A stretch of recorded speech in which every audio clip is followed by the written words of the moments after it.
Iran ने America के हमलों के जवाब में जबरदस्त पलटवार किया है। ईरानी सेना ने 6 देशों में अमेरिकी सैन्य ठिकानों पर हमला किया है। इसमें कुवैत, बहरीन, सऊदी अरब, कतर, यूएई और जॉर्डन शामिल हैं। ये कार्रवाई अमेरिका के ईरान के 140 से ज्यादा मिलिट्री ठिकानों पर की गई बमबारी के बाद की गई है। यानी हालात अभी भी किस तरीके के हैं वो आप देखिए।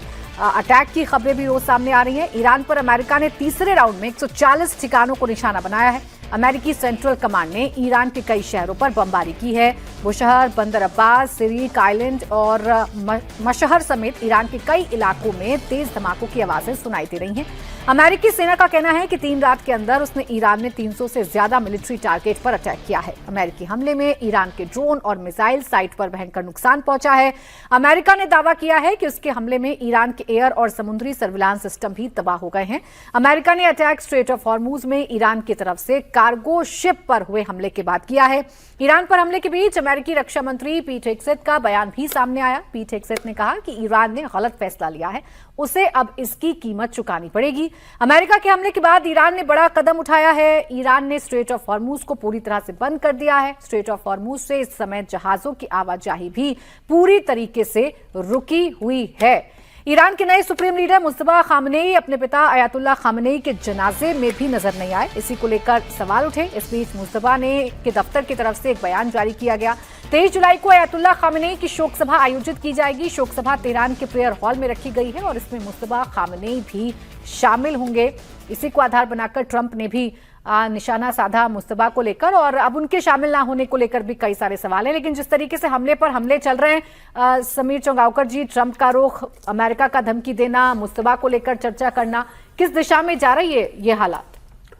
देखिए, मुझे लगता है कि ये पूरा जो एक्सरसाइज हुई थी कि भाई किसी तरह से युद्ध को रोका जाए, समझौता हुआ था, अब ये पूरा वापस वहीं पहुंच गया जहां से लड़ना शुरू किया था और अब ज्यादा विध्वंसक हो गया है। जिस तरीके से ट्रंप ने कहा है कि अब भाई हम पाषाण युग में ईरान को पहुंचा देंगे और जिस तरीके से कहा है कि 1000 मिसाइलें तैयार है और अब तो ये भी कहा जा रहा है, CNN की रिपोर्ट है कि परमाणु ठिकानों को फिर से ईरान ने शुरू कर दिया कि हम अपना जो था कमिटमेंट वापस लेते हैं और हम परमाणु पर काम करेंगे। स्ट्रेट ऑफ हॉर्मूज को पूरी तरीके से बंद करने की घोषणा ईरान ने कर दी कि वहां से कोई जहाज बिना उनकी अनुमति से निकलेगा नहीं। तो यह नया बड़ा संकट खड़ा कर दिया है। क्या अमेरिका और ट्रंप इस स्थिति में है कि वो ईरान को बाध्य कर सके इतने हमलों के बाद कि स्ट्रेट ऑफ हॉर्मूज को सबके लिए खोल सके? फिलहाल स्ट्रेट ऑफ हॉर्मूज बंद हो गया है। ये लड़ाई कब तक चलेगी? ट्रंप बताने की स्थिति में नहीं है कि अब इसको 48 घंटे में या 72 घंटे में इसको फतेह कर लेंगे या मामला निपट जाएगा। बातचीत की दूर तो संभावना नजर नहीं आ रही है। मुझे लग रहा है ये फिर उस संकट की ओर बढ़ रहा है जो स्ट्रेट ऑफ हॉर्मूज के बंद होने से पूरी दुनिया को सफर होना पड़ा था। फिर ये भारत के साथ तमाम दुनिया के देशों को जिनके जहाज स्ट्रेट ऑफ हॉर्मूज से निकलते हैं उनके लिए नया संकट खड़े होने वाला है। और मुझे लगता है कि कोई बहुत अच्छी स्थिति नहीं है। अब ये अगर युद्ध चलेगा तो ईरान तो वैसे ही बर्बाद हो गया है और लड़ेगा, अमेरिका और उसको बर्बाद करने की कोशिश करेगा। दुनिया के तमाम बड़े देशों को अब इसमें दखल देना चाहिए और कोई बीच का रास्ता निकालना चाहिए। ईरान की जीत और अमेरिका की जीत के बीच में दुनिया के तमाम देश सफर कर रहे हैं तेल को लेकर।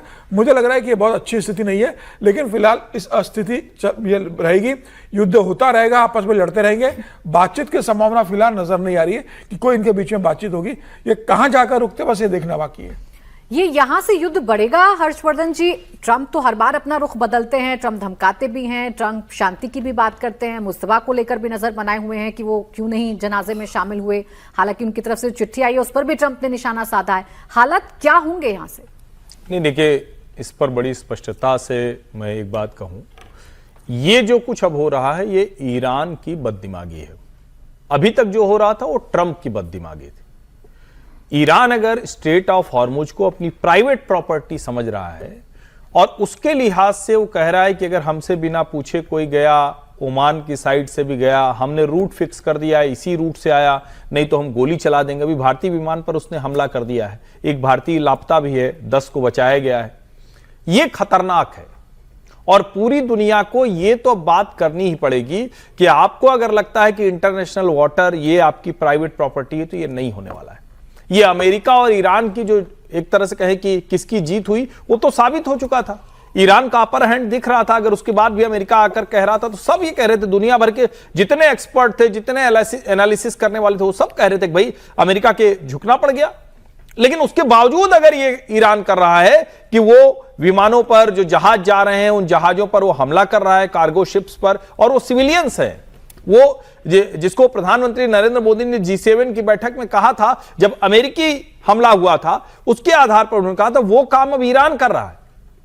तो इन दोनों की लड़ाई अब जहां भी जा रही हो, लेकिन दुनिया को एक बार बोलना चाहिए। और मुझे नहीं लगता कि अगर दुनिया तय कर लेगी तो इन दोनों का ऐसा भी कोई बहुत नहीं है कि ये तय करेंगे और दूसरे लोग सिर्फ देखते रहेंगे, अपना नुकसान सहते रहेंगे। मैं फिर कह रहा हूं, ये लड़ाई वहां पहुंच गई है जहां इसको रुक ही जाना चाहिए, क्योंकि अब किसी को कुछ हासिल होने वाला नहीं।